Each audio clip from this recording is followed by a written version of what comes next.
Hello, everybody. Welcome back to another video. Um, Kind of a spur of the moment type video. I just came across this post that we're gonna, dive into. Um, and I thought that we would dive into it together. So essentially, um, this user on Reddit as an Icy Education 6420.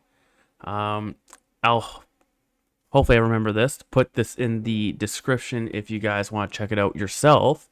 Essentially has all the classes with all the skill trees, right? So essentially there's 3 tiers, like 3 rows, perks, right, for each class. And so I thought we would go through this and kind of see what the vibe is um, with every class. But the problem is the screenshot, as he says himself here too, not his best work. So what we're gonna do here is we're gonna do the old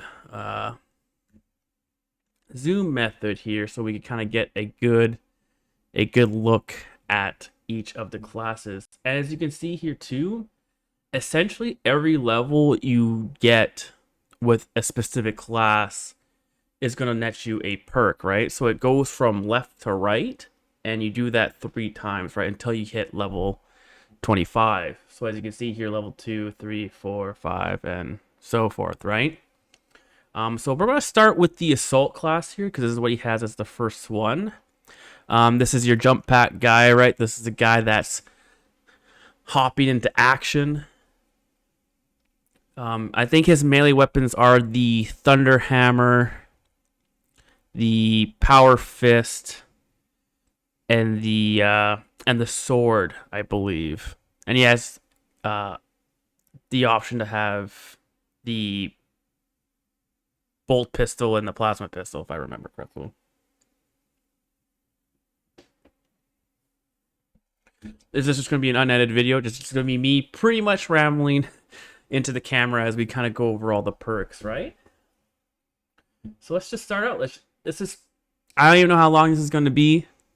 I really just, not joking, like 5 minutes ago, I was like, you know what? Let's make a video out of this because I'm in that mood. Let's get started here. While performing charge attacks, you do not lose control upon taking heavy hits, as you cannot be knocked back. So I know exactly what. It's actually a really good thing that I watched like pretty much all the content coming out for Space Marine 2, because essentially with the bigger, tankier enemies, even with some of the projectile style enemies too, is that you'll notice like in some of the gameplay clips, you'll see your Space Marine like roll backwards, because you can be knocked down. So essentially, when you're doing your heavy attacks, you won't be knocked back, which of course that's kind of like the most important perk to have as an assault class, because essentially this guy, I mean, besides the bulwark's also a pretty heavy melee focused class, but the whole point of the assault is to get in there, right, and start whacking. Squad cohesion, team perk. You can see too, there's different classifications of perks. All squad members' abilities recharge 10% faster. I do know some of the how do you want to use the word criticisms, but some of the thoughts that people have been having too about this game is that the perks are not like very unique. A lot of them are just very useful. Sorry, excuse me. Stat increases, right? Or just kind of like flat rate things. So we might see that in this overview of all the perks. Smiting Angel, ground pound damage increased by 10%. And it's to make also just like if this helps kind of put things in perspective. When you say you have like, let's say this character's level 35, essentially this first row you have to pick one of these. Second row you have to pick one of these, right? And that's gonna how you this is really a bad idea to make this video out of the blue without even kind of like thinking. So I'm already rambling and not even making any sense and slurring my words. But essentially, you're going to be picking from each row the 3 perks, right? And that's going to how you do your class builds. So from the first one, you have to choose between uh, damage from melee attacks, execute while sprinting or dashing is increased. So, you know, your old shoulder charge, stuff like that. Damage of charge attacks are increased by 15%, or non-finisher gun strikes also restore armor.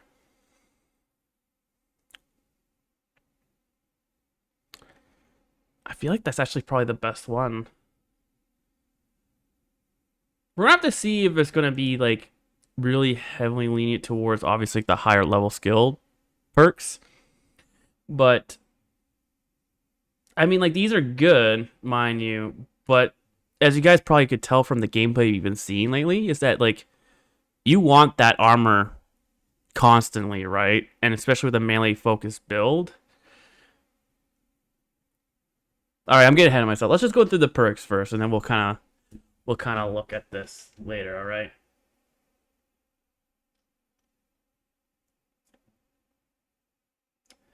Secondary weapon damage is increased by 50%.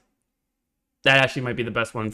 So yeah, okay, we'll see. Because like that's also important too, right? You want your pistol to actually do some work. I don't know why I started way down here at the beginning. Where were we? Okay, we were right here.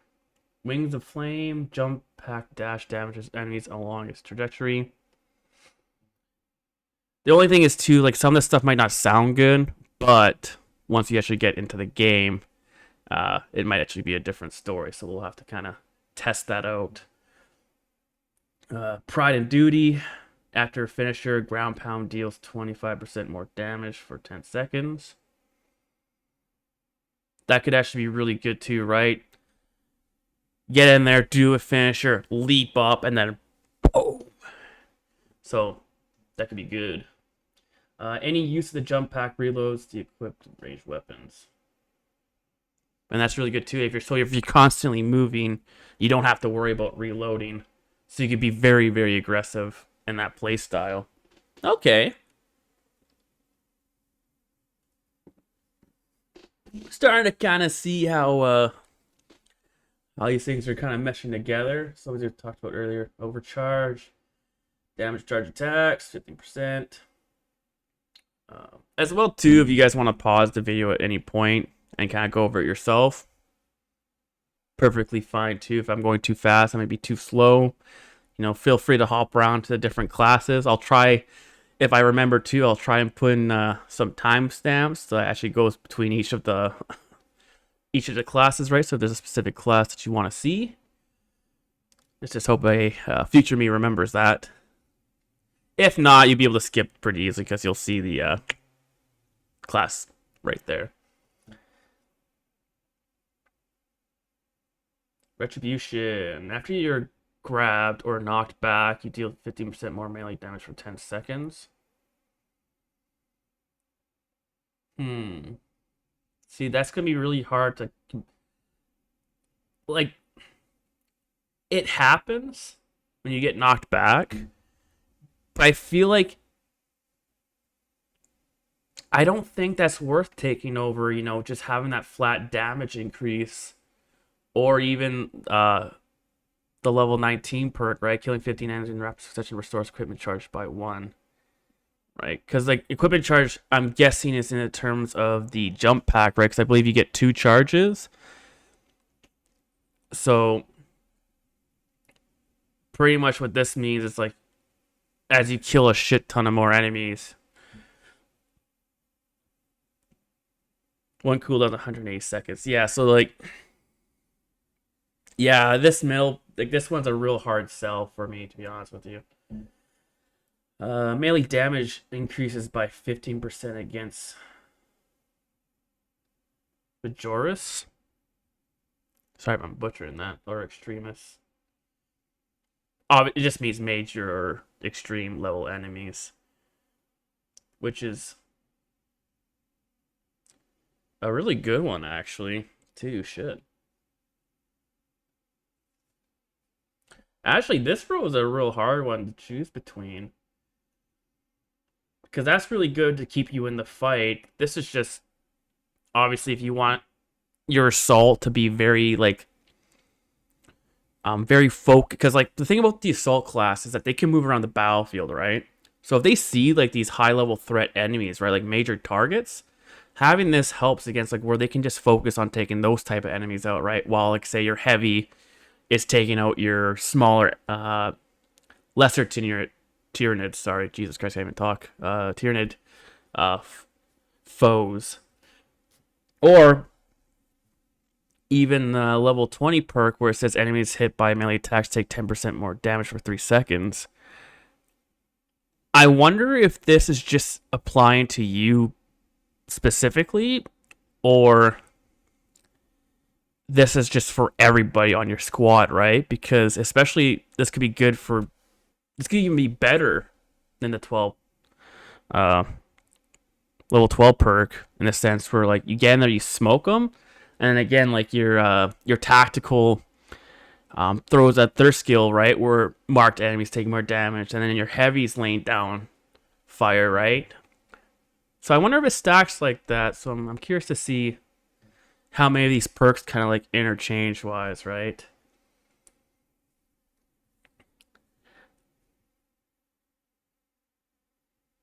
Oh, well, just speaking of which, team perk right here. Oh, you know what? I think I just answered my own question. So I think this is just for you specifically, because then the ones that say team perks say, like all squad members deal 20% more melee damage.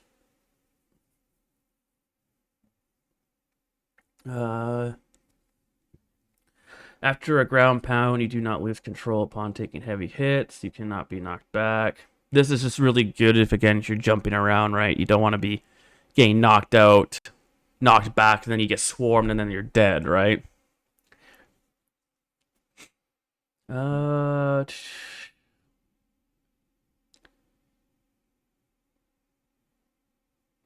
this is a tough one. Jump pack recharges 20% faster.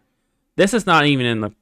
This could be good, but I think it's between these two things. Because you want to be able to move consistently, right? So between this, 20% faster, and a ground pound kill restores jump pack charge by 10%.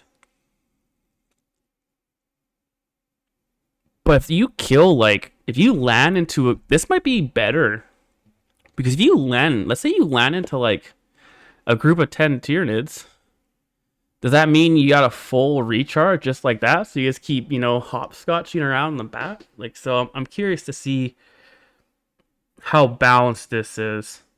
Or even though it says a ground pound kill, does it mean like, let's say you hit like a group of enemies, does that count as one kill, right? So you get 10% from that one jump.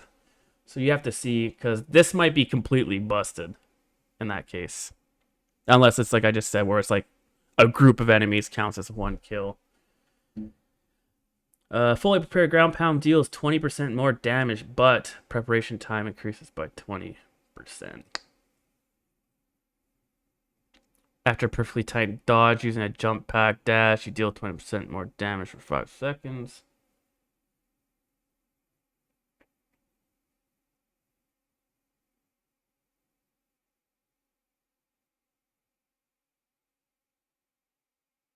Probably, yeah, Aerial's Grace.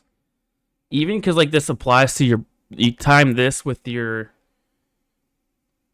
secondary weapon damage up here, you could actually deal a lot of damage, surprisingly, with that.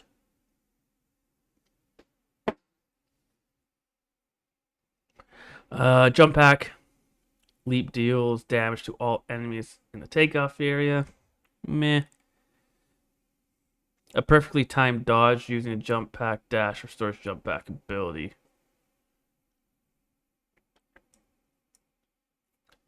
Ability charge. This thing's in the way. That's the one thing about doing it this way. Sorry, excuse me.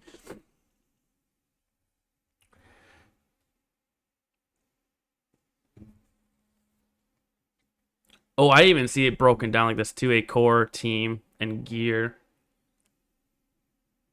And then a signature move. Interesting. But okay, I kind of see what they're going for with this class. I mean, the gameplay kind of speaks to it too as well, where the whole point of the assault class really is to assault. You're in the front lines, pretty much leading the vanguard, right? I don't know why my throat's so dry.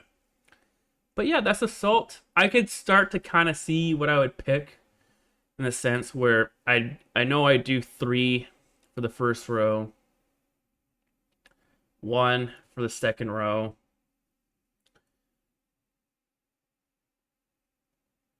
Oh wait, no. All right, you guys, I totally don't even listen to me at Retrag. Go to the back to start of the video where I said it would go like this. Nope, that is a lie. This is 1 row here. This is the second row. And this is the third row. So essentially, yeah. So this is laid out. I wish. That's the only thing. I wish they laid it out like how it is in the game because that just threw me off completely.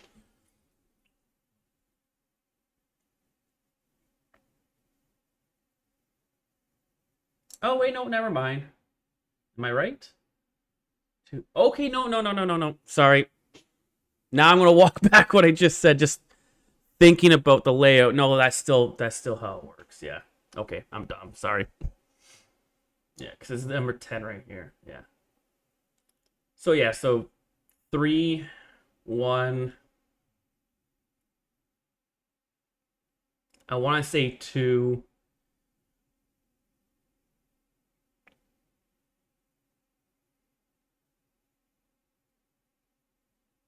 2. I think just that melee damage really helps out a lot with all classes, except for heavy, unfortunately. Uh,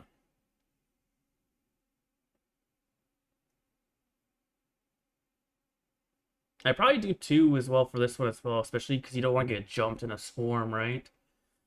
Uh, I'm probably gonna go back with 2 again, just to have that flat recharge rate. But if this is what I think it is, we're in a sense where like it is per enemy, it might be 3 for this row, but I would have to test that in game first. After a finisher, then I would do aerial grace, so 3, and then I'd probably do 1 actually for this. That would be kind of just like a build. Just looking at this, that would pick for assault. Let me know, and that's another thing too. Let me know in the comments. You know, just going through each class, what you would pick, and we'll kind of see what people come up with. I am curious to see if there really is going to be like. I know it's not going to be like a real deep, build style game, right? Like I feel like there's probably going to be there's I can see some real winners here, right? Like there's some that are clearly you want those. Everyone should have it. But I don't think this game is trying to be like a real deep build diverse type of experience, right? I think you're just meant to level up the classes, get the perks and stuff like that, and kind of just go with the flow. But let's look at the bulwark. I'm kind of trapped between 3 different classes I want to play as like one of my main classes because I really like the idea of being a bulwark, but being a heavy man is really appealing. But also just being your standard tactical, marine with a bolt gun,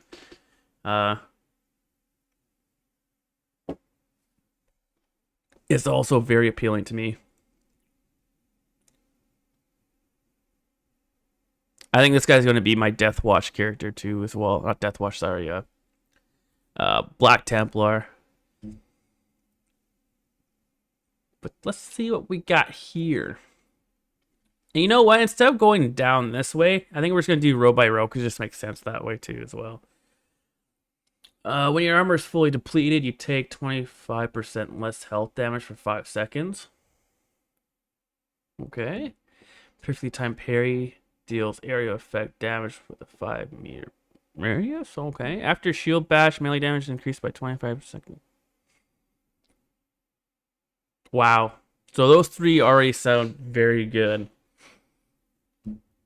I know for a fact too, because everyone, like, when you see all the polls too as well, everybody wants to be the bulwark. So I feel like this class might actually be the hardest to level up unless you play solo, because I feel like everyone's just gonna be, the bulwark.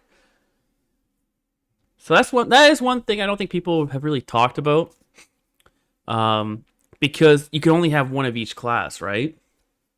So I have a feeling that when, people are really specifically trying to like level up one class and they get into a lobby and say, let's just say I picked the bulwark, right? Me and one other dude are in the lobby. We're waiting for our third. I have a feeling there's going to be a lot of times where it's like you'll have guys come in, see that class is taken, and then bounce out, right? And then you'll just have that continuously happy until hopefully you eventually get a person that's like, oh, you know what, I'll be the sniper, right? So we'll see how that goes. But I got a feeling that's what's going to happen. Armor of Contempt. When you block a ranged attack, enemies within a 10-meter radius take the damage instead. Nice little parry range attack, pretty much. Enemies in a shocked area take 25% more damage.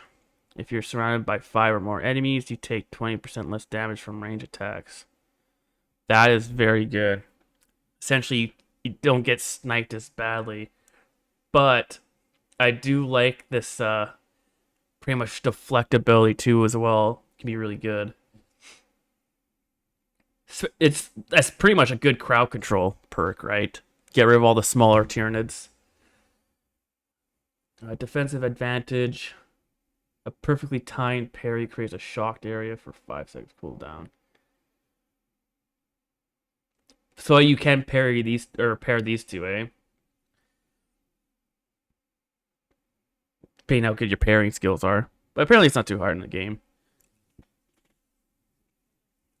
When your health is less than 50%, you take 20% less health damage. And you pair this with this, right? And you get that 50%. Non-fishing gun strikes, so that we've seen this in the other class too as well. But it's actually later. Because wasn't this like... Yeah, this was a 18 in this skill tree, but this one is... Yeah, I mean, it's not too much of a difference. It's moved up 2 slots, but interesting change. The delay before armor begins to pass through regenerate. Wait, the delay? Oh, the delay is reduced by 5 seconds for all squad members. Okay. Contested health phase 50% more slowly for all squad members. I don't know what it means by contested health. Unless it's like, did that really just go off? I really do not want to be that person that has a fire alarm going off constantly. Of course, it just pops in the middle of recording. We'll see if it beeps again here. If it does, then I might have to go deal with that. That could just be like, because I know you could pick up like bonus armor and stuff like that. So I kind of do wonder if that's just like, like a left. It's in Left 4 Dead, right, where you get like the extra health, but it slowly goes back down to 100%. So that would be my guess what contested health is. But we'll see if I'm probably wrong. I'm probably wrong. All squad members take 20% less health damage from, so your low-level enemies. I feel like this is probably the best thing to take, especially if you're talking when you're playing on... I'm thinking the new difficulty level, Lethal, that's coming out. I can't remember what the tier 4... Ruthless, that's what it is. Ruthless difficulty. I feel like this is probably a must-have, right? Because that's just a flat 20% less damage from your common mobs, right? Shield Bash does more damage. Eh. The banner restores armor 300% faster, but the duration is reduced by 5 seconds. I feel like I can't remember. I know there's like TACCOM in the game, like a scroll wheel. So if you could spam and say like, "Hey, brothers to me," I feel like this might be just like a no-brainer too as well, right? Get that armor right away, especially if you're taking fire too as well in a real hostile area. That could come in clutch. Shield Bash knocks enemies back and makes them lose control long period of time. Yeah, no, I'd probably still go with this. The banner deals a small amount of damage over time to enemies within its area effect. After a small shield bash, you do not lose control upon taking heavy hits, so you cannot be knocked back. When the banner is activated, all squad members regain maximum contested health. See, here's that word again. Contested health.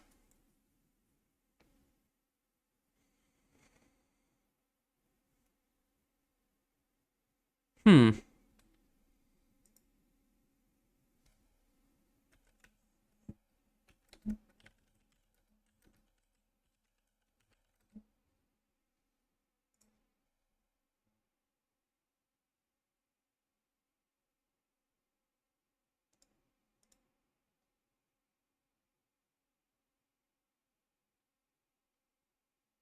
Yeah, it doesn't look like there's anything.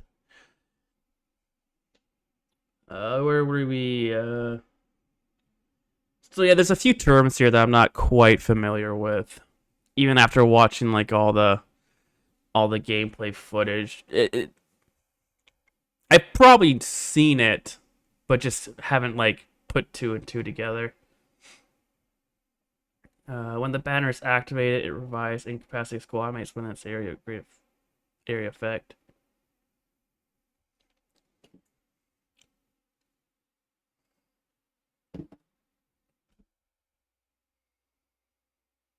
So I wonder if you die,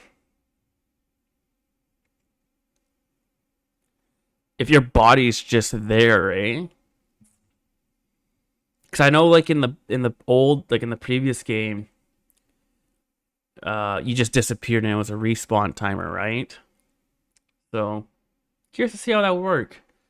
All squad members within the banner area take 10% less damage. See, I feel like with rapid regeneration and this, ooh, but inspiration also.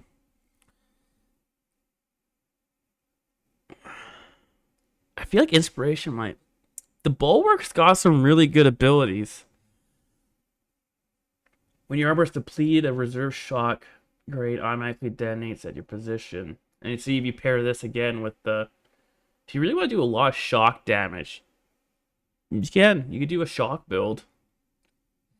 Perfectly timed parry instantly incapacitates major extreme level enemies. Cooldown is 120 seconds. If you have armor remaining, you do not lose control on taking heavy hits and cannot be knocked back. Ah. Liking what I'm seeing here, you guys. Also, I've literally never done this for any game before. I don't think I could state enough how much I'm looking forward to this game, man. Like, I'm so excited that I'm going through every single skill tree and I'm recording a video on it. That's just how excited I am for this. But alrighty, here we go. My class that I'm pretty much since this game's been like announced that I knew was going to be kind of my class. So we'll see if the perks kind of line up with what I want to do. Killing 15 enemies in rapid succession restores one armor segment, which is awesome. So if you don't know, essentially one of the only ways to get armor segments, right? So I think most classes have 3, except for I think the sniper has 2.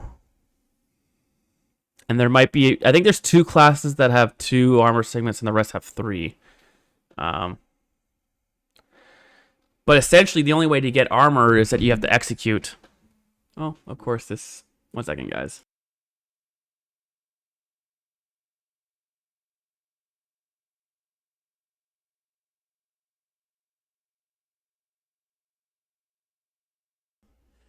Okay, back.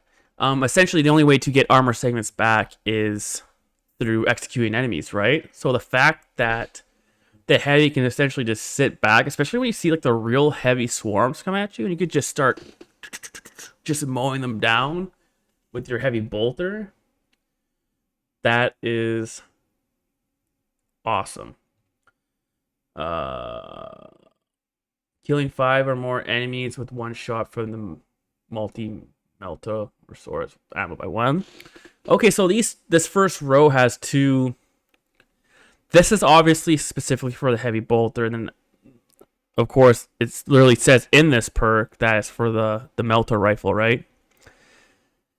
When your primary weapon is out of ammo, killing 50 enemies in repetition restores ammo reserved by 20%.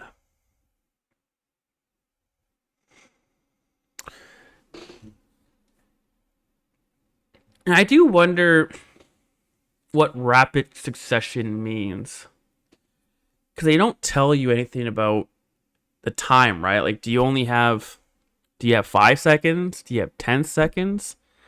Is it kind of like between each kill, right? So you kill one enemy, and then do you only have a few seconds to kill another enemy, and it kind of keeps resetting that way?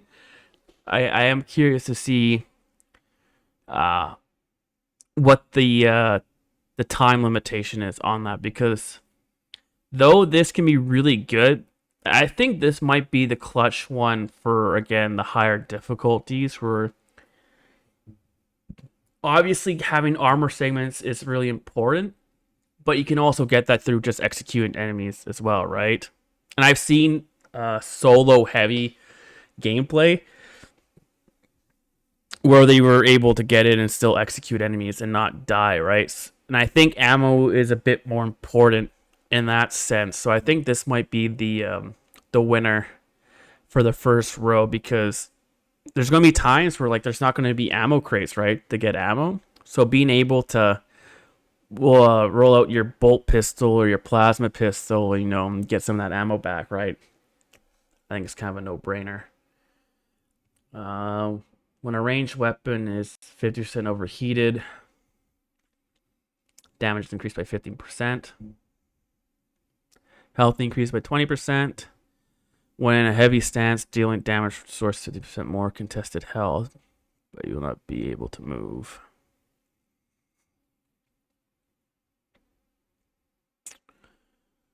Oh, you know what contested health is, I think? I think when you take damage, you have a small window of restoring some of that, right? And that's your contested, that's the pull, right? The contestation. I think that's what okay. I see. And I'm going to laugh if I'm wrong about that too, but of course, let me know down in the description if that is the case. I think I would still go with just a flat health increase, to be honest with you, as a tank. More health, the ability to store ammo, damage of charged attacks increased by 20%. From Iron Halo, when Iron Halo is active, all squad members within 10 meters deal 10% more range damage. After switching weapons, your secondary weapon does 20% more damage. The effect lasts until reloading or switching back to your primary weapon.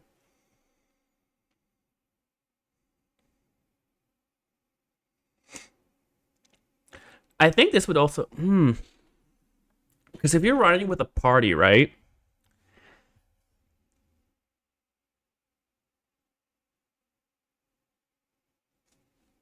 Because this would stack with the bulwark's 10% range damage too, right? So technically speaking, if your bulwark throws up the banner, and then your heavy rolls in with the Iron Halo with this, you're essentially getting 20% more damage while you're standing in that circle, right? So essentially, you could really make these like really devastating choke points where you could just clear house, right?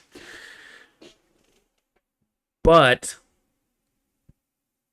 if you're playing solo or if you're with a random team where you're not really a tight knit like unit. I'm sorry, I just hit my mic, of course. Um, Versatility might be the go-to, right? Because yeah, if you're switching, because you don't want to use your heavy weapon all the time, right? Like you want to use that for when the hordes come. Because a lot of times you should be using your pistol, right, or meleeing or executing enemies. Because, well, I can't say melee. Because the heavy can't do that. But you know what I mean, where like you should be using your smaller weapons, grenades and stuff like that. So if you're kind of flip-flopping back and forth, yeah, you get that damage increase, which will be coming in clutch. Income scene. All squad members take 20% less damage from range attacks. Ammo capacity for all squad members increased by 25%. Reviving squad members restores them to full health. Though the third row and the first row are very, very good, that 25, from everything that I've seen about like operations, and again just watching a lot of like the solo hardest difficulty like tier 4 runs, ammo is literally the biggest thing. If your guys can keep firing and you could kill enemies before they get to you, things like reviving a squad member to full health doesn't matter. Or, you know, if you have bullets to kill the long range enemies, the ranged attacks shouldn't be a more important choice. Obviously, that's good, right? When you have those assholes in the back that are like sniping you with their shards, it sucks. But I mean, I think those are easy to dodge. Maybe not so much when you're in the middle of a horde attack, but again, I think ammo dominates all in that case. But we'll have to see. Obviously, I could sit here and say this, but when it comes to the actual game, it might be a different story, right? Mind you, you're still gonna be using this perk for a long time anyways, until level 13, so it'll give you at least a little bit of time to decide what's better. After Iron Halo deactivates, you take 20% less health damage for 5 seconds. Killing 15 enemies in rapid succession restores equipment charge. Cooldown.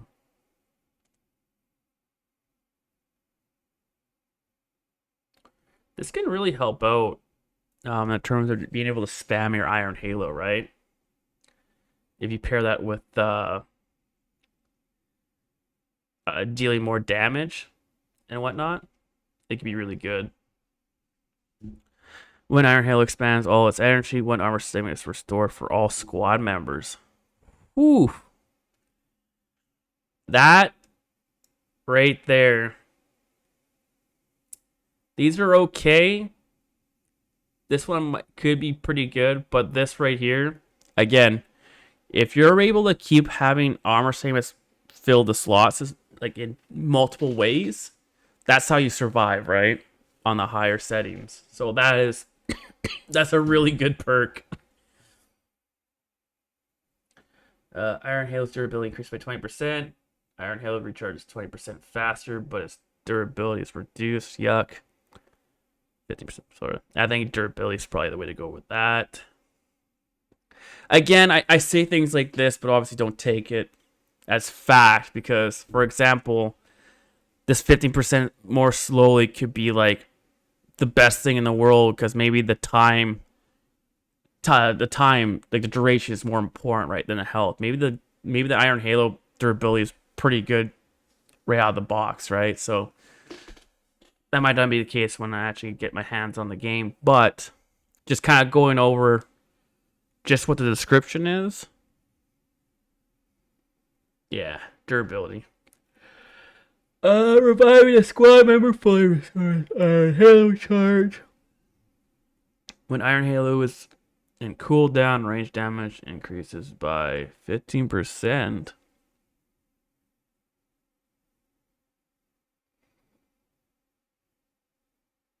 When Iron Halo expands all of its energy, enemies in a 5-meter radius. This one's a tough one. I really like Brute Force because it just makes you like a too angry to die type thing, right? But if you're going in there and you're reviving your buddy, boom, you get a charge, right? And then you kick up the Iron Halo, give them cover, right? And then if you pair that with the deal more damage, and then you're able to kind of escort people, and I kind of like that more medic-y first responder vibe you could kind of give the heavy, right? You know, the defender. Um, when active, Iron Halo deals damage over time to all enemies within 5 meters. Keep the small guys back, right?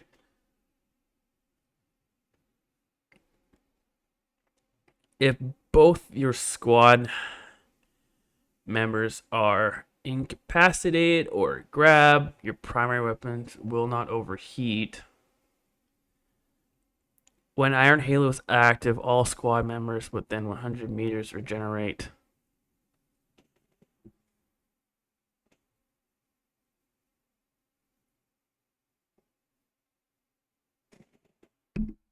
All regenerate ability charges. I cannot actually see the. I think that's 20% faster. I think that's, yeah, just a ability recharge. But to be honest with you, I think the coolant reserve might be the way to go. Because essentially, if you're able to park yourself back, and let's say they both go down, you have a horde coming at you. That's the one thing that's stopping you is your weapon overheating, right? But if you just sit there and you can lay down 500 bolt rounds, that could be the deciding factor if you if it's a wipe or not, right?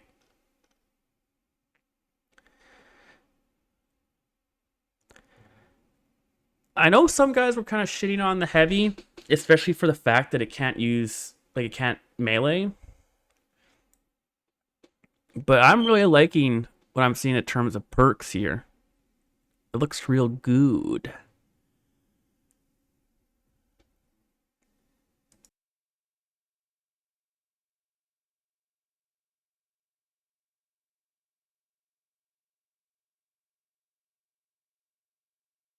Sorry, guys. My throat's really dry.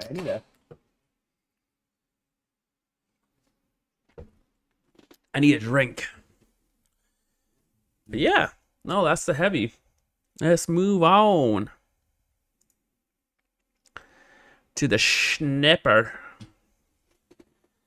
Oh my god, we're already at 43 minutes here, you guys. Let's see if we can kind of wrap this up a little bit. I don't want to be here all evening. Shots against blocked or shield enemies deal 20% of normal range damage.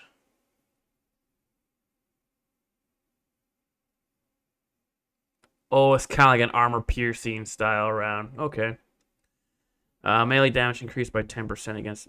Okay, you're starting to see kind of there are a few reoccurring perks where they kind of spread them out in different spots. If you kind of see, there's a few of them already. Your revised squad members 30% faster. So people don't know either. Actually, it says right here. The sniper has a very good ability, and the sniper is I think it's going to be a class that people really underestimate. I think it's going to be very unappreciated in terms of the player base, because maybe not so much for the PvP side. I think PvP, the sniper's going to get a lot of love just for the camo cloak, because you're able to get in and they have a real fast melee. Or you're able to revive, or you're able to go invisible and pick off a nice shot, right, and then disengage. But I know people have been kind of shitting on the sniper in the terms of the operations mode. But if you're pairing things like revive speed and stuff like that, you can be the squad medic, right? when it comes to that. Maximum amount of ammo you can carry is 10%, or increased by 10%. Remain stationary for 2 seconds, increases your primary weapon damage by 20%. Reloading while having low ammo increases melee damage by 50% 5 seconds. So obviously, vantage points would, play into your strength, right? You're a sniper. Sit back, pick off the big boys, right? Especially when you start talking about chaos enemies. You're going to want that damage. Recoil from bolt sniper rifles and stalker bolt rifles is reduced by 30%. Bolt carbines reload 15% faster. Killing more than one enemy with one shot from a... I don't even know what that is. Whatever that rifle is, it restores its charge by when. Oh, is that a laser? I think that's a laser rifle that they get. But I think that recoil might be actually a real good one. Headshot damage increased by 20% for all squad members. That's pretty good. Weapon spread is reduced by 20% for all squad. Okay. I can tell you right now, if I saw that there's a heavy in my class or in my squad, I'm putting this on. Because I've seen the bolter, the heavy bolter spread, even in the heavy stance, it can be all over the place. So having that reduced spread is can be really good. A headshot kill restores ability charge by 10% for all your squad members. Okay, not too bad. Manually activating camo cloak removes negative stats effects. So if you get poison and things like that, right? Shocked, on fire. Pretty much like a fire blanket, essentially. Manually activating camo cloak automatically reloads ranged weapons. A headshot kill restores camo cloak's charge by 5%. So yeah, if you snipe a bunch of guys, get out of dodge 2 again. When you're reviving a squad member, camo cloak hides you and the squad member for 5 seconds without spending a charge. Cooldown is 30 seconds. I think that's how I would build my sniper. Is more like kind of like a medic. Or I pick the medic perks anyways in that row. Because then what's in this row? The range attack that breaks camo cloak deals 75% more. Oof. That's really good too, though. Good for bosses and, like, again, heavy targets, right? First melee attack that breaks camo strike deals 100% more damage. Yes. And that's what I mean. See, I'm curious. Do these apply to PvP? Because I'm telling you right now, this perk right here will piss off a lot of people. Even from that 7-minute PvP gameplay reveal that they did, you constantly saw the sniper going invisible and then just spamming their blade attacks, right? So if these all apply to PvP as well, which I think they do because you can level up your character or like your class, right, in PvP.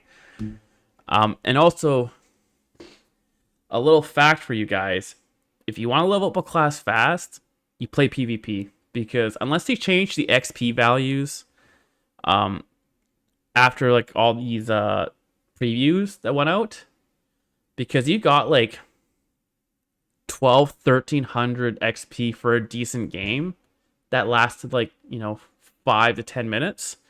And you're getting like 900 XP for a 30 plus minute operation, right? So, mind you, if you don't like PvP, you can still skip on. But if you're going to be playing all 3 pillars, story, operations, and PvP, it might be worthwhile hopping into PvP before you even get into operations, right?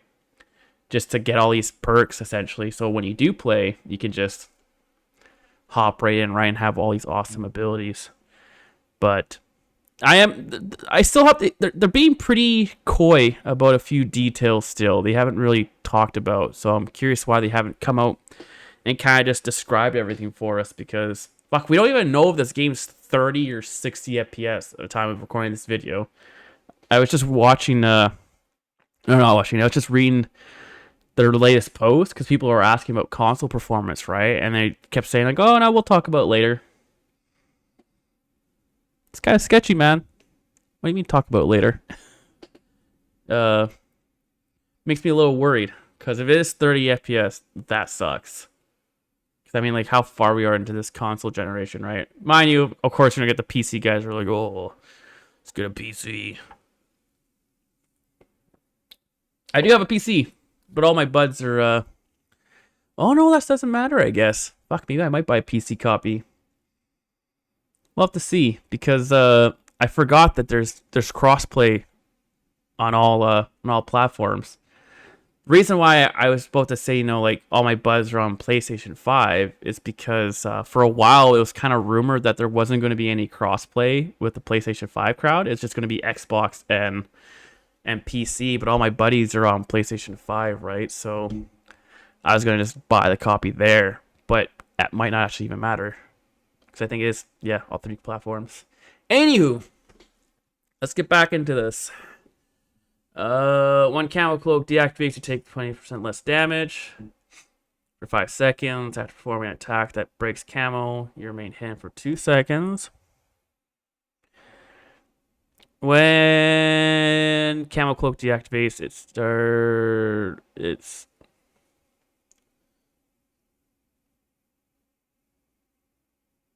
Does that say it starties? Nearby its enemies? They will temporarily lose control or get knocked back.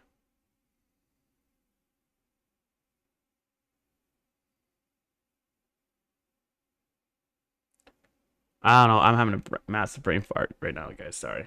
I just had to read over that a few times. After perfectly timed dodge, camo cloak automatically activates without spending charge for 5 seconds. Cooldown is 15 seconds. That's really good too.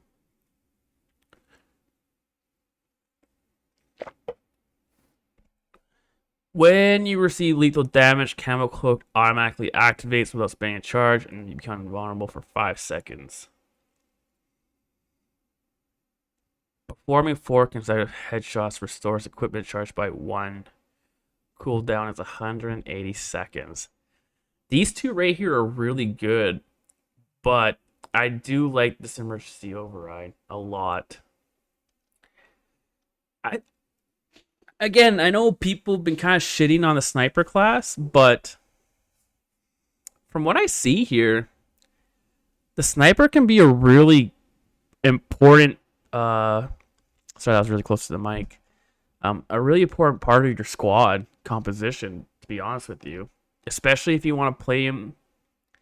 I know there are like other classes have medical style perks, like medic perks, but if they're not picking those perks and you specifically want like I don't want to say healer, but like a medic, right? You can spec your sniper to essentially be the guy who's going around cloaked in the battlefield, reviving people, right? Also, too, I was like, oh, I don't like the fact that you can't wear a helmet. Through the customization option, I did look. You can actually wear, the Space Marine helmet. You don't have to wear like this weird gas mask goggle shit. Sorry, I don't care too much for. Sorry if you like it. But yeah, no, looks good. Again, I'm going to get all classes to level 25 anyways. It just depends how much I like a class specifically first, right? Which one I'm going to do first.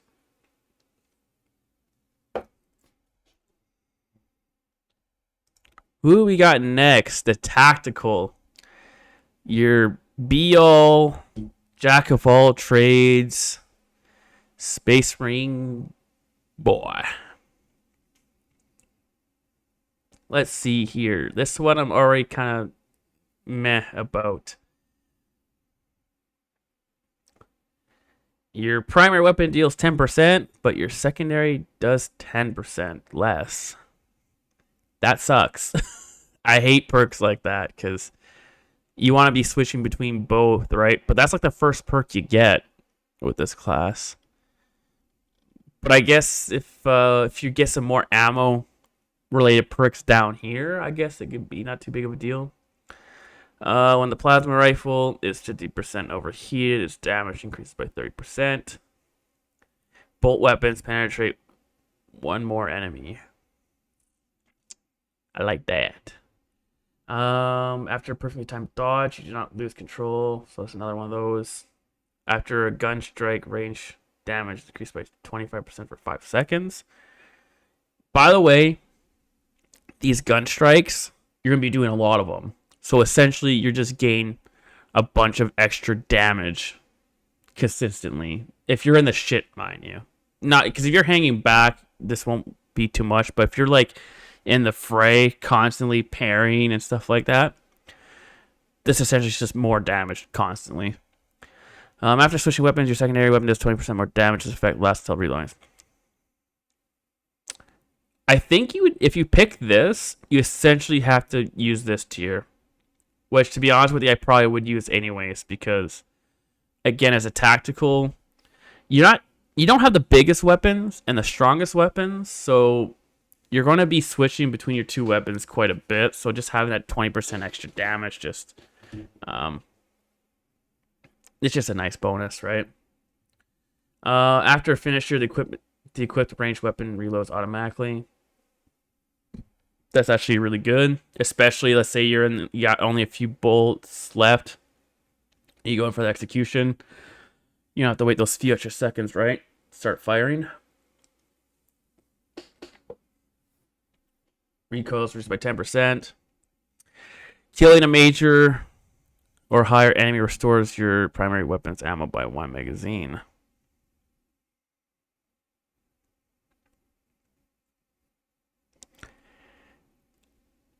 I'm just wondering what classifications are, right, for these major and lethal enemies that they keep talking about, or whatever the other classification was. Because if this means like bosses, like the real big enemies, it might not be worth it. But if you're talking like, like the hive guards and stuff like that, or like the specialty Tyranids, this would overtake this one. The first pick here, because like a whole magazine, I can't remember what a bolt there is, like if it was like 30 bullets or something like that. That stacks, man. That could keep you in the fight longer, right? Recoil is reduced by 20% for all squad mates. Range damage increased by 5% for all squad mates. All squad members restore 30% more contested health. See, I'm going to have to play the game a lot more, especially on the hard difficulties, to kind of see how contested health really works in-game. Because this shit might be, like, the best perks you need to pick, right? But, I mean, even just taking the flat 5% will help tremendously, too, as well. Scanning, so it is extreme. Yeah, extreme or terminus level. Enemy restore, 50%. The mark from blah blah blah scan lasts 8 seconds longer, but scan ignores minor enemy. Oh, priority target. So it's looking for the big guys. Yeah, and he's marked by the scan take 25% more equipment damage. I think equipment's like, like your grenades and stuff like that, right? That's good. Yeah, you throw a scan and you fucking whip out a grenade, right?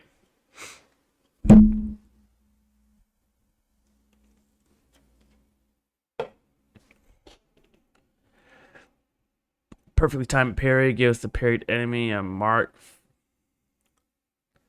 Oh, I should probably bring this up. The scan, I think it is like enemies get scanned take like, I don't know if it was like a 10 or 20% damage from everybody.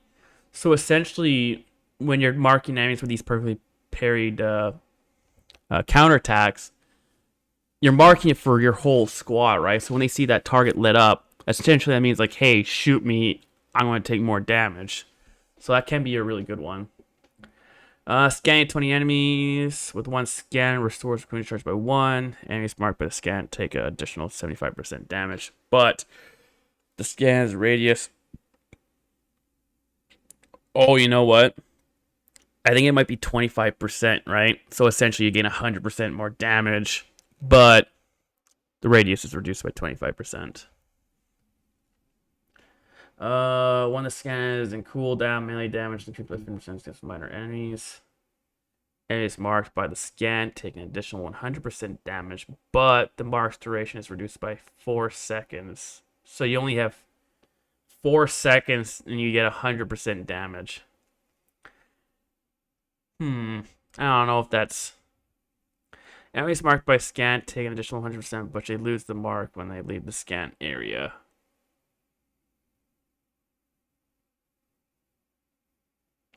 I think this might be the go-to one here. Especially if you put in like choke points like hallways and stuff like that. Or even just enemies like pouring in. They're just going to be taking damage, right? Well, it says right there, concentrated fire. Enemies marked by scan cannot call for reinforcements. But if you do this one, like, it kind of nullifies this one, right? You want to mark that enemy so it, you at least have like that 8 seconds, right, to track them down and finish them off before they call for reinforcements. Because I also found out from the latest press release of like all the YouTubers playing and whatnot that if you're not silencing those Tyranids that can call for backup, you get swamped, and that could pretty much end your run, right? Especially on the harder difficulties. A melee finisher. Ooh, almost just spilt my drink. Oopsie daisies. Melee finisher additionally deals significant area effect damage cooldowns 90%, 90%, 90 seconds. A headshot will instantly kill a major or extreme level enemy marked by the scan. Cooldown is 120 seconds. That I feel like that sounds broken. This mark for death. I mean, it's a signature move, right? So essentially, is you get a free kill. I mean, it's a 2-minute cooldown, right? But if there's that one enemy you're like, ah, shit, we got to take out, boom, dead. But I really do like Signal Jammer, though. I think that's what I'd probably rock, because I just know, especially if you're the only one that's focused, like, hey guys, we gotta kill this guy, else like reinforcements coming. But then everyone else is doing their own thing, right? I feel like, especially playing with randoms, the Signal Jammer will come in clutch. I think the tactical is gonna be my first class that I level up, or I try to level up. Mind you, because this is like the default, I want to say default class, might be a little bit harder to play. But this will definitely be one of my main classes I try to level up first, right? Between this and the heavy, I think. The Vanguard. That was the class that I was forgetting. Okay. Let's see what we got here. Right an hour mark. I know this is a bit of a dry video, but I don't know if this interests you guys or not, but I still kind of just want to go through everything because, again, can't wait for this game. It's going to be sweet. But we're almost done.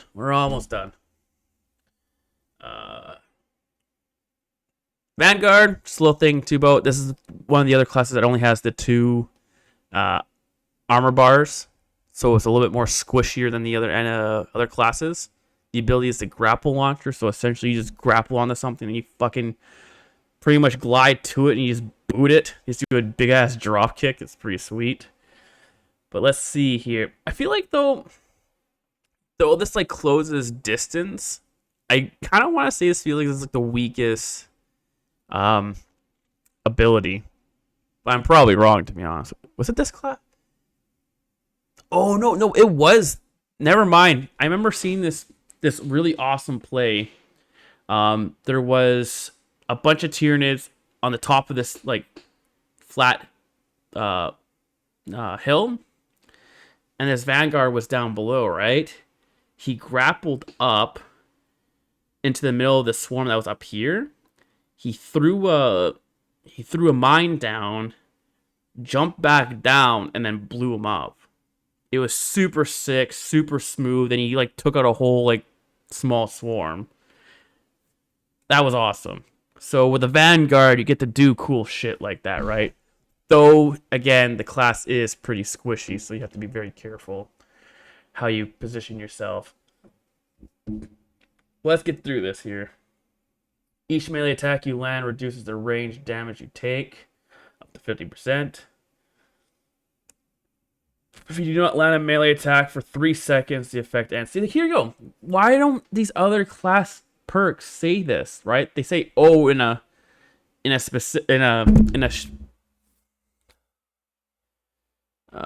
don't have an example here. What the hell do they say? Like, in a short period of time, or where the hell it was on the other classes I brought up before, right?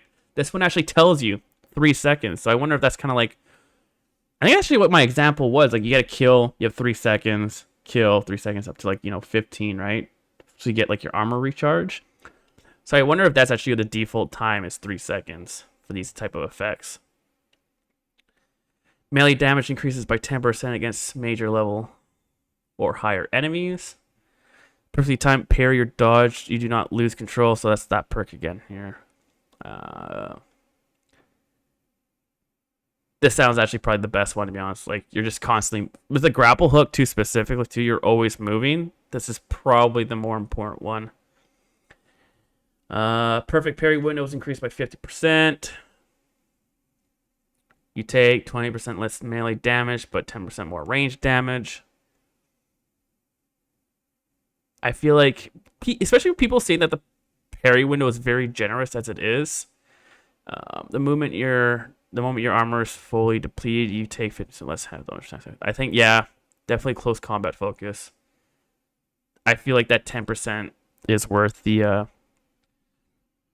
risk, especially because you're kind of already a glass cannon in terms of being a Vanguard.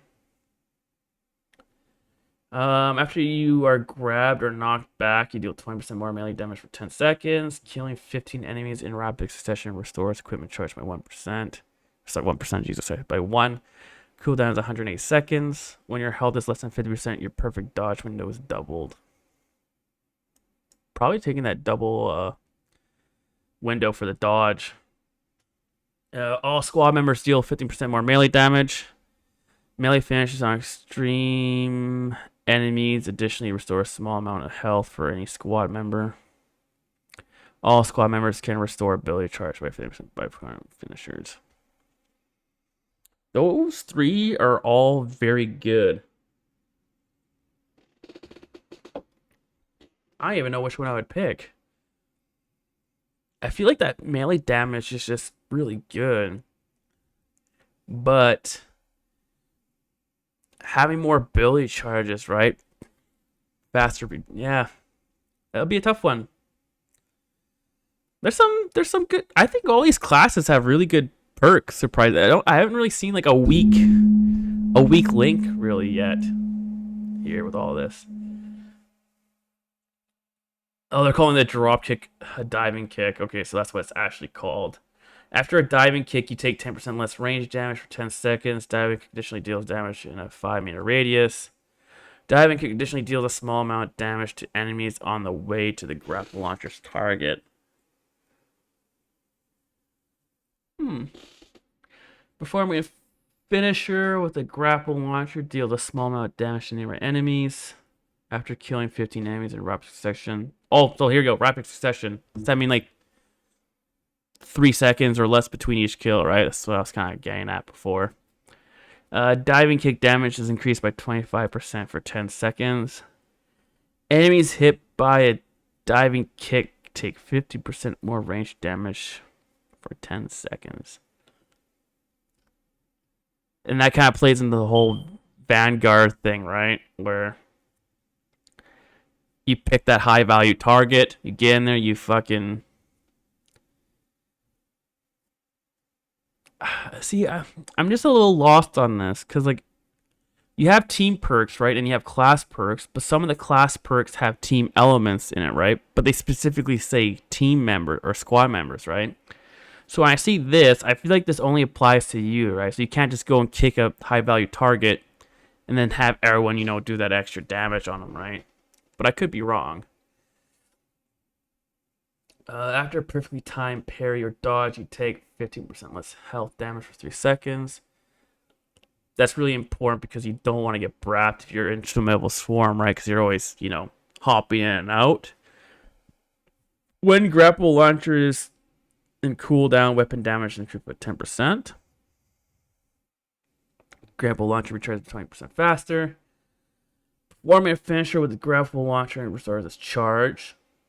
Okay. Taking lethal damage towards all armor instead of casting new cooldowns. Oh shit. That's really good. Melee kills of major or higher enemies restores health by 1%. That's also really good too. That's like your vampire bloodied build style, eh? But I think that Emperor's Blessing, especially again on hard difficulties, like though the cooldown is pretty long, but when you're talking about missions that are, like 30, 40 minutes long, that shit can save you, man. That could keep you from clearing or from wiping, right? For your squad wipes. There's a lot of good shit too for, you know what? I'm kind of glad that I went through all these oh yeah, I got my my Praise the Sun Dark Souls hoodie on right now. If any Dark Souls lovers are out there, I love my boy Solaire. I'm glad I went through all this though, because just kind of seeing like all the classes, it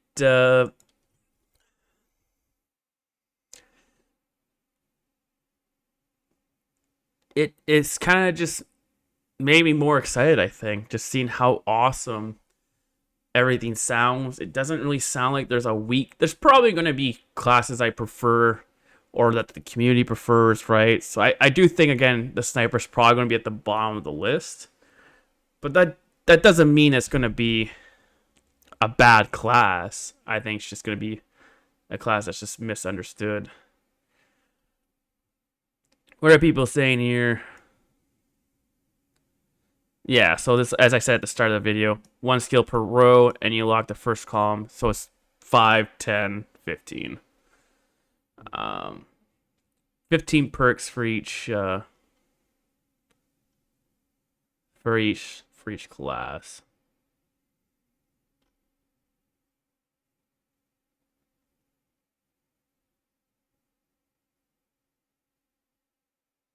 Or sorry, 24. I can't. I don't know. I was thinking that for it's 5 in a row, I believe, right? No, I'm dumb. It's 8, right? Yeah, 8. Sorry, 8, 16, 24. Yeah. So then you start at level 1. Obviously, it's not level 0. Because the first perk is level 2. Yeah. Sorry, math.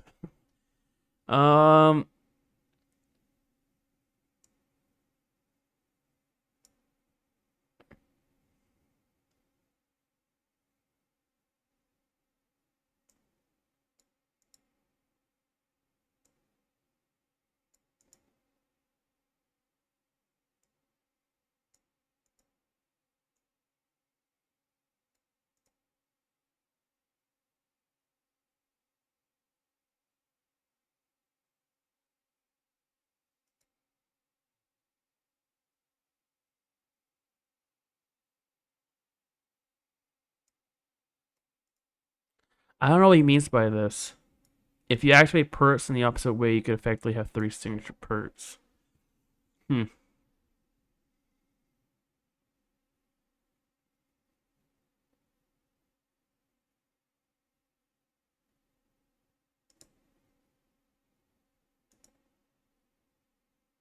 Oh. I should have been using this. Maybe I should have read the comments first. This is so much clearer, and you actually see every specific perk. It's fine. We're all good here.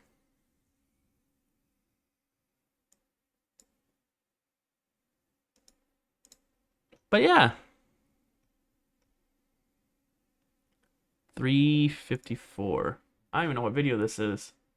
Space Marine. Oh, that's very loud. That stand out. Oh, yeah. Right here.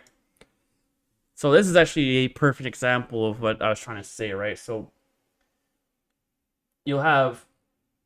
So yeah, he's saying that you can get... That one post you can get 3 signatures, but that's impossible. Because... It doesn't matter.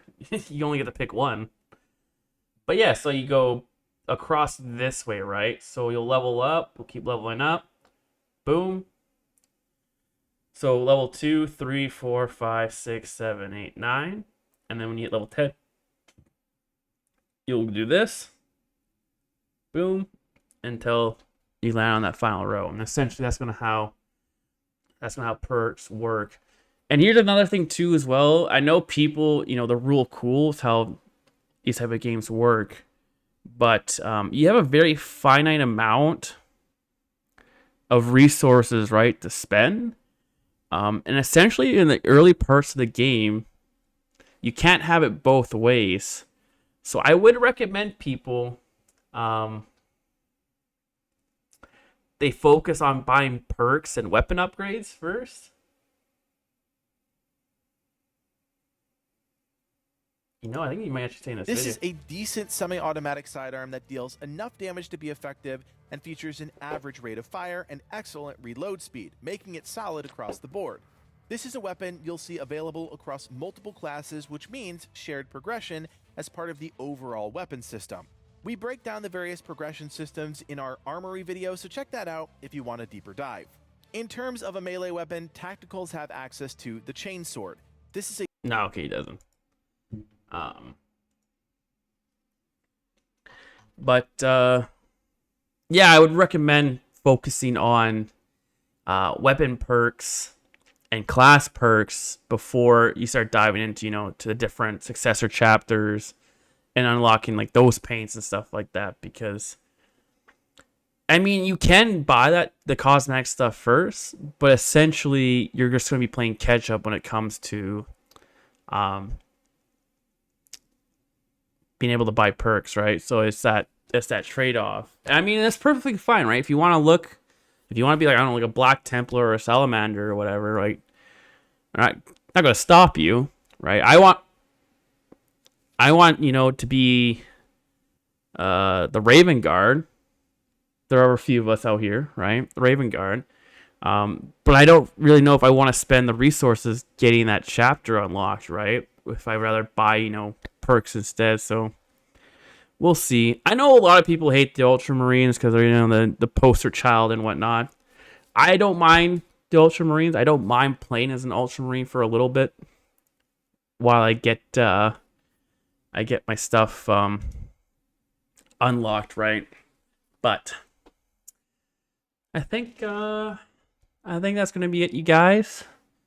This has been a longer video than I intended, but like I said, I'm happy that I was able to, get a deep dive into all the class perks, kind of have an idea what I want to do for each of the classes, which ones I want to play first, and yeah. Oh, you know what?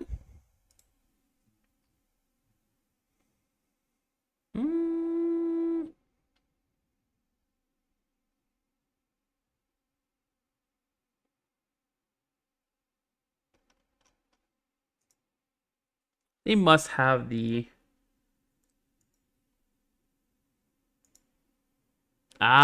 here we go. You know what? Let's just dabble on this before we head out, all right? So there's 2 tiers here. You have the free updates and the season pass. There's one thing on this list that I'm really excited for because I was a little worried that they weren't going to do it. when this game was announced that the first game had, and you could probably guess what that is by me just saying that. So September 1st. Sorry, not September 1st. September, season 1. So they're doing seasons, which is kind of weird, but I get what they're trying to go with. They're actually doing like seasons in terms of like actual seasons, not in the traditional live service sense that you might be thinking of. But anyways, in September, you're going to get your Ultra Rise support, which is kind of lame. That's not in there at launch, but what are you going to do? Private PvE lobbies, also kind of weird that that's not in at launch. Why can't you, especially like say you're a big 40K YouTuber, right? And you got, a good following and you want to host some like matches. Kind of sucks that you can't do that right at launch, but we'll see how many weeks it takes to get that. At least it is in September. You're not waiting a whole year for it. And the Battle Bar Sparring Arena, which is like, I don't know if you ever played Borderlands and like their PvP style shit. I feel like that's kind of what it's going to be, where it's like you initiate and you're like, okay, let's duel type thing. I think it sounds cool on here, but I feel like it's not going to be as grand as what people are probably thinking it's going to be. And of course, if you have the season pass, you're going to be getting the Ultramarines cosmetic pack, which is essentially just all the Ultramarine successor chapters, like your Omega Marines and whatnot, right? Season 2, you're going to get a new PvE mission. This is going to be mission number 7. I don't know. I was going to say like maybe we might have different Chaos Marines in this, as you could tell by like the backdrop is super like disease looking, But no, I think they're not going to be adding new Chaos Marine enemy types. A new lethal difficulty setting, right, for operations. One thing about this, I do wonder if this is going to apply to single player as well. Because, like, for example, I'm a big Gears guy. And when they introduce new difficulties in that series, especially Gears 4 and Gears 5 specifically, they add Inconceivable, right? So that was applied to Horde in, bots and whatnot. But it was also put into the single player campaign as well, which then came with more trophies and whatnot, right? Especially if you did it solo. So I'm kind of hoping that means we'll have a lethal campaign, story campaign playthrough we can do again. And, trophies that are associated with that. Because if that's the case, I will definitely be recording a full-blown playthrough, probably streaming it. And that will be a lot of fun. Neo Voltkite pistol, new weapon. We'll see how it plays. And probably... See, here's the thing. I'm torn between being a Raven Guard as my main, Marine choice, and the Dark Angels, because I love them both, so... I feel like I might go with the Dark Angels. And now that I think about it, I know I said that my Bulwark was going to be a Black Templar, but... God, especially when you got like the cloth and stuff like that, it just fits the Dark Angels aesthetic so well. So, as you're going to see on the bottom row here, each season, the season pass is most likely going to be picking a main chapter, right? I don't think they're going to focus on a successor chapter, even like big ones like the Black Templars. I think they're going to be picking the main main ones, right? So you got the Ultramarines for the first one, you got the Dark Angels for the second pack. So the season pass has 4 of these, right? So you could have like the Blood Ravens or the Imperial Fist or whatnot, right? Could be like could be number 3 and 4. Heading to season 3, so this is this is for the first part of the year, right? For the first 4 months of the game's release. We got a new mission, new difficulty, some uh, mainline chapter cosmetic packs. I do wonder in between these though if they're gonna have like a store of some kind where you can sorry, they said they're not doing like microtransactions like that. They're doing like packs. But I do wonder if they're going to be updating the game with free content, right? In terms of like, hey, here's like a new random skin for you, some new shoulder pauldrons, some new emblems and whatnot, right? Because there's a lot of stuff that they can do with the cosmetics side of things. But even though there's a lot in the game, having it be only in these season pass packs, I'm not gonna lie, it's kind of lame, right? Not asking for like giant, content dumps, mind you, but I feel like even just tossing in the odd freebie for people who don't have the season pass be a nice thing. Mind you, I'm getting it. I'm gonna get everything out of this game. I love cosmetic stuff. I don't mind supporting this type of system, right? Especially if they're not doing, an in-game store with in-game currency that you can buy and all that shit. So like, I like this style of packs. As people who have watched this channel for a little bit, I'm a big fan of Deep Rock, and that's how you do DLC. I believe how you do a live service in a sense where everything else is free, but you do packs that if you want, you can pay for, right? But I just hope not all. Long and short of it, I'm probably rambling on too much. But the long and short of it is really just like, I hope, yes, you have these big packs, quarterly, but I do hope they throw in some, smaller free updates to everybody else. Season 3. New PvP. So this looks like it. Funny enough, Season 4, it says there's going to be no new operation in it, right? So we're going to get 7. We're going to get Operation 8. We're going to get new PvP game mode. New maps. A new enemy. I know people see this and they start to get a little too overhyped, right? They say, "Oh, does this mean orcs? Does this mean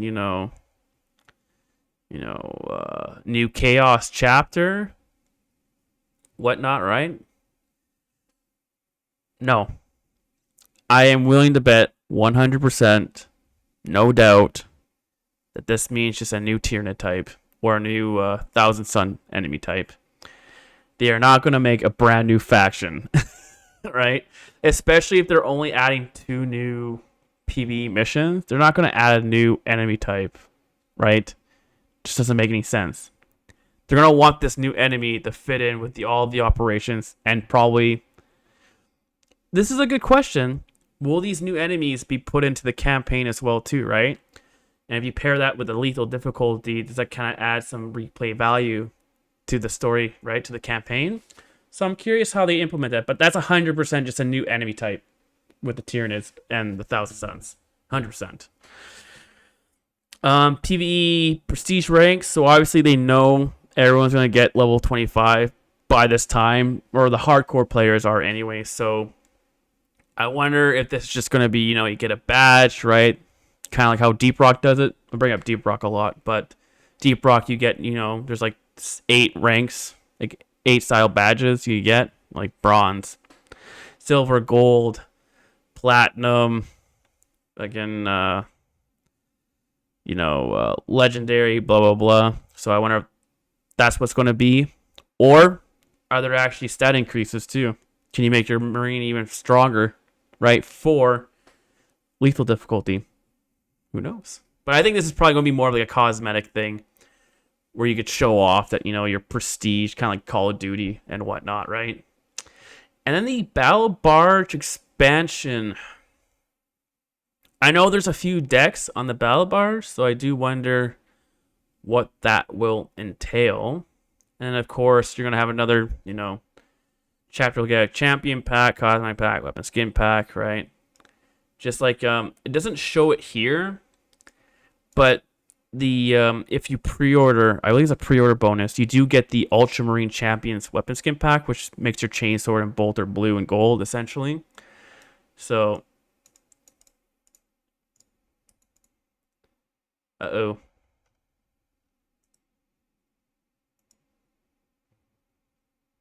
It wasn't getting off the blue.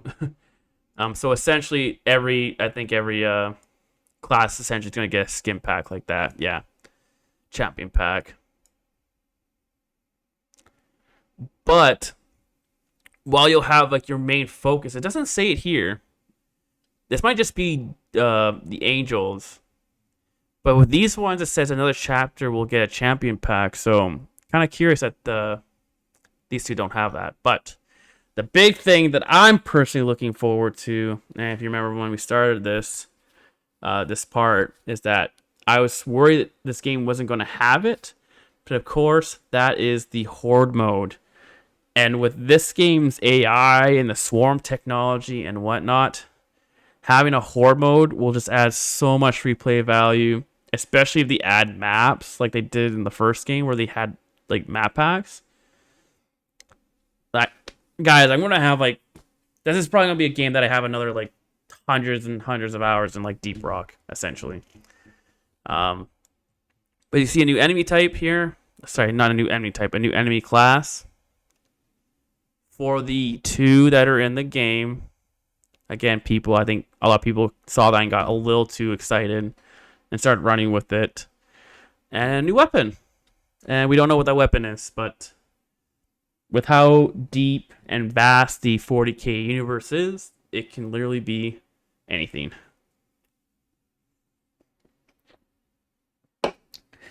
But yeah, that's this is the year one battle plan, as they call it. It looks good. I know I'm gonna be putting a shit ton of time into this game, man.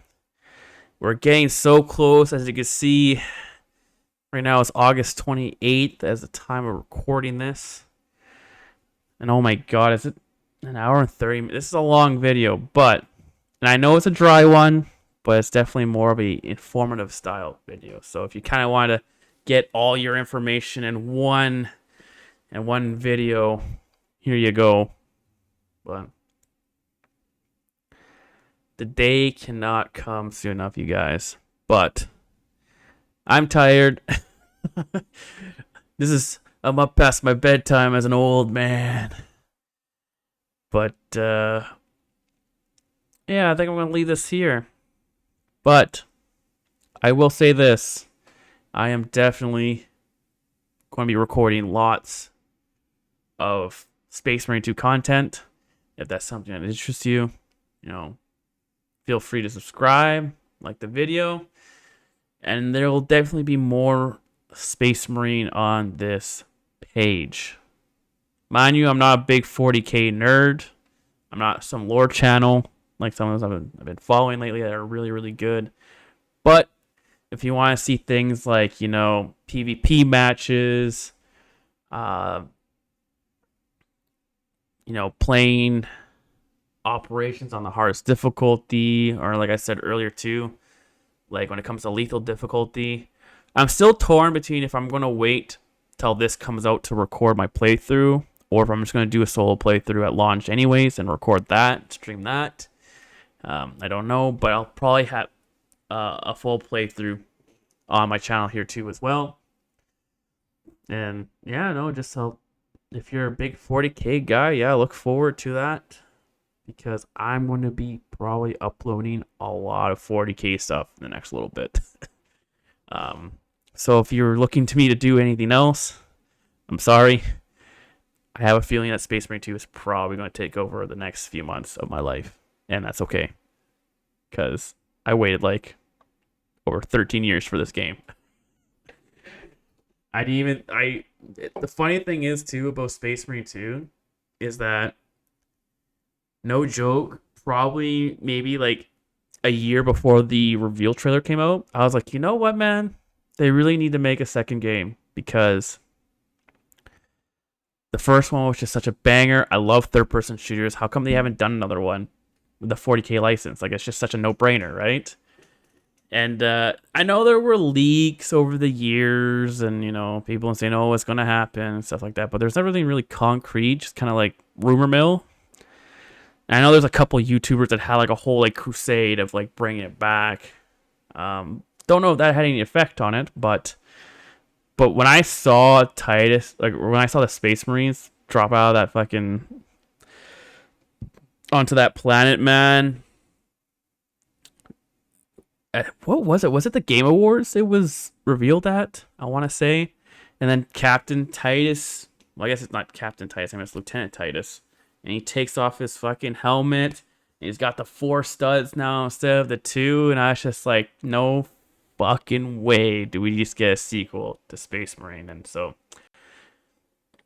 actually, you know what? That's a good question. Sorry, excuse me. When was Space Marine 2 revealed?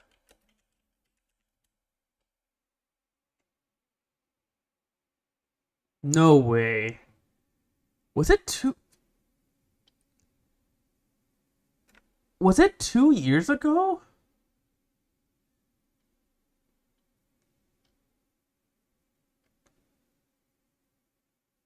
Well, that's a sick. Okay, so it was the Game Awards.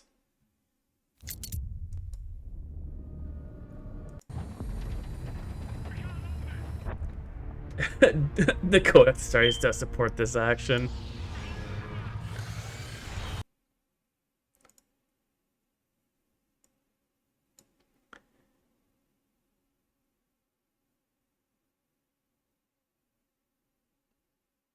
And just seeing all the excitement, right?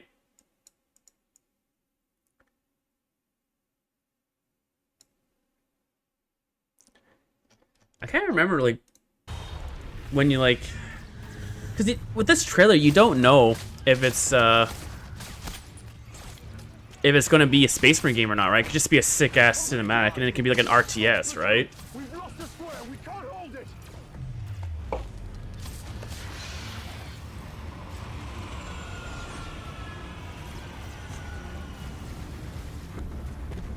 God, see him drop down like this.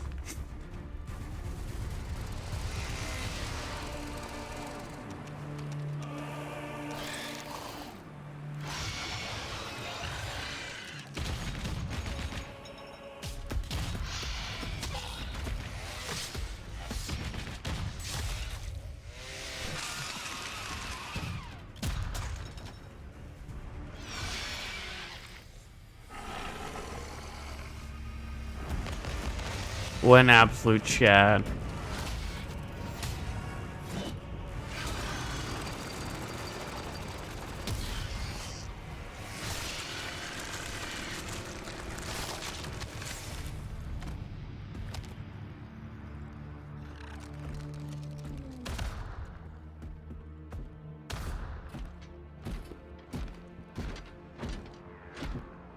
Just the way the guardsmen kneel. The angels of death.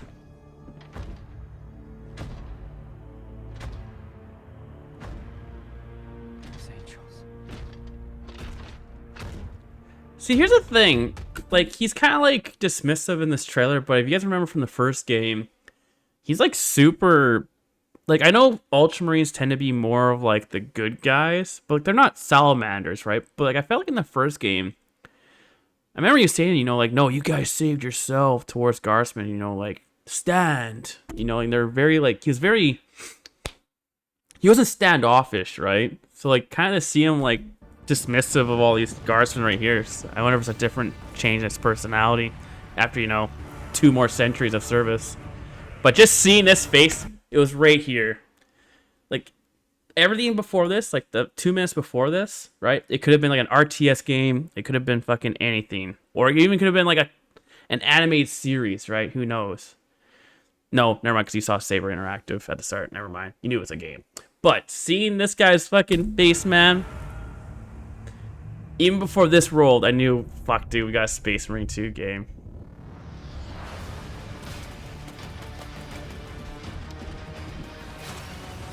Wow. Dude. That is brutal. This looks so rough. Like, compared to, like, it's come a long way, man. Like, just seeing, like, how saturated the colors are. And how, like, stiff the Tyranids are. Compared to, like,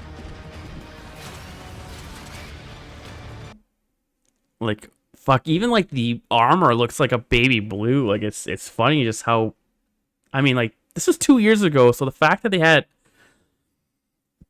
this playable this long ago, it kind of speaks volumes to how much polish, because, like, that was a big thing, too, from the previews, is that, like, this game is very polished. Like, there was people barely ran into bugs. The biggest criticisms or worries that I saw were was the online matchmaking. When people were trying to, like, squad up, they had a lot of crashes and a lot of issues, like, connecting to each other. But in the terms of, like, the actual, like, game itself, people have said it's very polished, and I could kind of see why. Like, if you already had a playable version that looked like this a couple years ago, like, they've had a lot of time to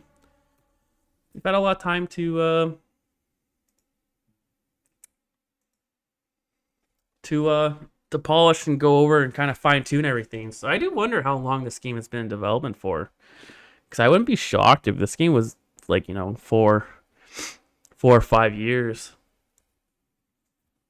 in terms of polishing and whatnot, right? But okay, I'm rambling. I was curious about how long, but 2 years since that trailer. 2 years flown by. I remember that day, like, just yesterday. That is scary, man. That is so scary. That 2 years. Wow. And we're only a couple weeks away from the early access launch. Right? What is it?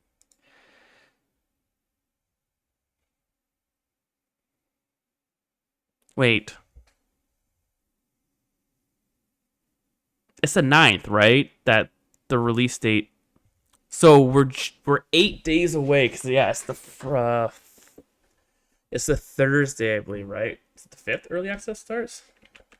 I can't remember, actually.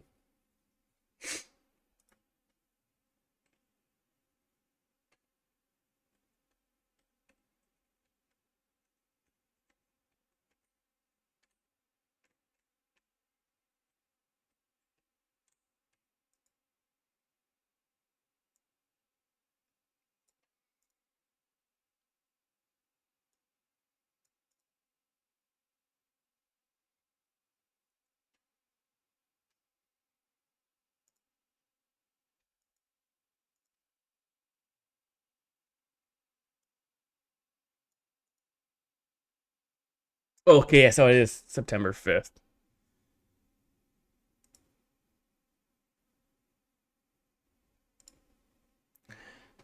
Early access will begin September 5th. What the hell?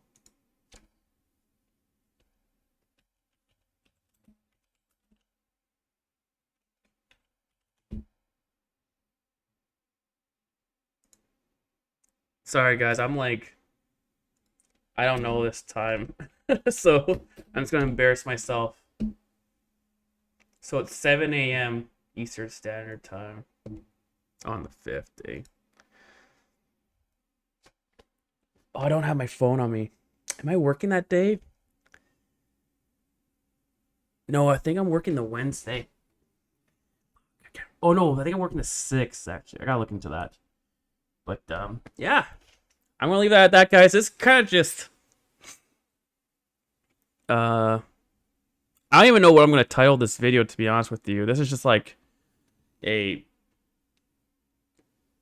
huge info dump of everything between early access times to what the season pass and the content roadmap is, and you know, all the perks and whatnot. So just a big smorgasbord of information. But anyways, I hope, again, I know this is like a pretty dry video. No fancy editing or anything like that. But, you know, I hope you guys liked it. Found something interesting. You know, maybe help you pick what class you're going to start first with. But yeah, I think on that note, you guys, I'm finally going to get the heck out of here, go to bed, and maybe we'll do a couple streams tomorrow and whatnot. But yeah, until then, guys, peace out.